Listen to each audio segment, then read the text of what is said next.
మామూలుగా అయితే హీరోయిన్స్ కు వేరియేషన్స్ చూపించే స్కోప్ ఉన్న క్యారెక్టర్స్ అంది రావాలంటే చాలా టైం పడుతుంది. కానీ రష్మికకు మాత్రం ఎప్పటికప్పుడు సరికొత్త పాత్రలు వచ్చి తలుపు తడుతున్నాయి.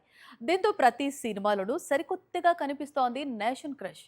పెళ్లి తర్వాత రష్మిక చేయబోతున్న సినిమాలు, అందులో క్యారెక్టర్స్ చాలా ఇంట్రెస్టింగ్ గా ఉంటున్నాయి. ఇటీవలే బాలీవుడ్ వరకు వెళ్లి కాక్టైల్ 2 అనే చిత్రంలో నటించి వచ్చింది రష్మిక.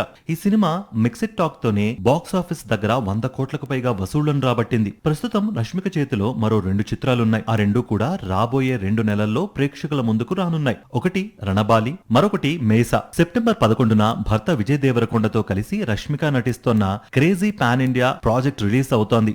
శామ్ సింగరాయ్ దర్శకుడు రాహుల్ సంకృత్యాన్ ఈ మూవీ తెరకెక్కిస్తున్నాడు. అయితే ఈ సినిమా సెప్టెంబర్ లో రిలీజ్ కావడం కష్టమే అంటూ రూమర్లు కూడా స్టార్ట్ అయ్యాయి. డిసెంబర్ కు పోస్ట్ పోన్ అవుతుందని కొద్ది రోజులుగా ఇండస్ట్రీలో టాక్. సెప్టెంబర్ లో రణబాలి రిలీజ్ పై క్లారిటీ రావాల్సి ఉండగా, అక్టోబర్ లో మాత్రం రష్మిక ప్రధాన పాత్రలో నటిస్తోన్న భారీ యాక్షన్ చిత్రం మేసా రిలీజ్ కు సన్నాహాలు జరుపుకుంటోంది. అన్నీ కుదిరితే దసరా పండక్కి బరిలోకి దిగే అవకాశాలు కూడా ఉన్నాయట.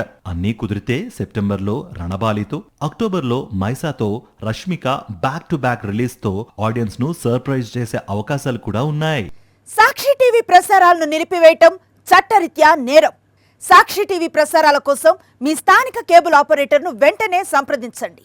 డిటిహెచ్లో, ఇంటర్నెట్లో కూడా సాక్షి టీవీ ప్రసారాలను వీక్షించవచ్చు.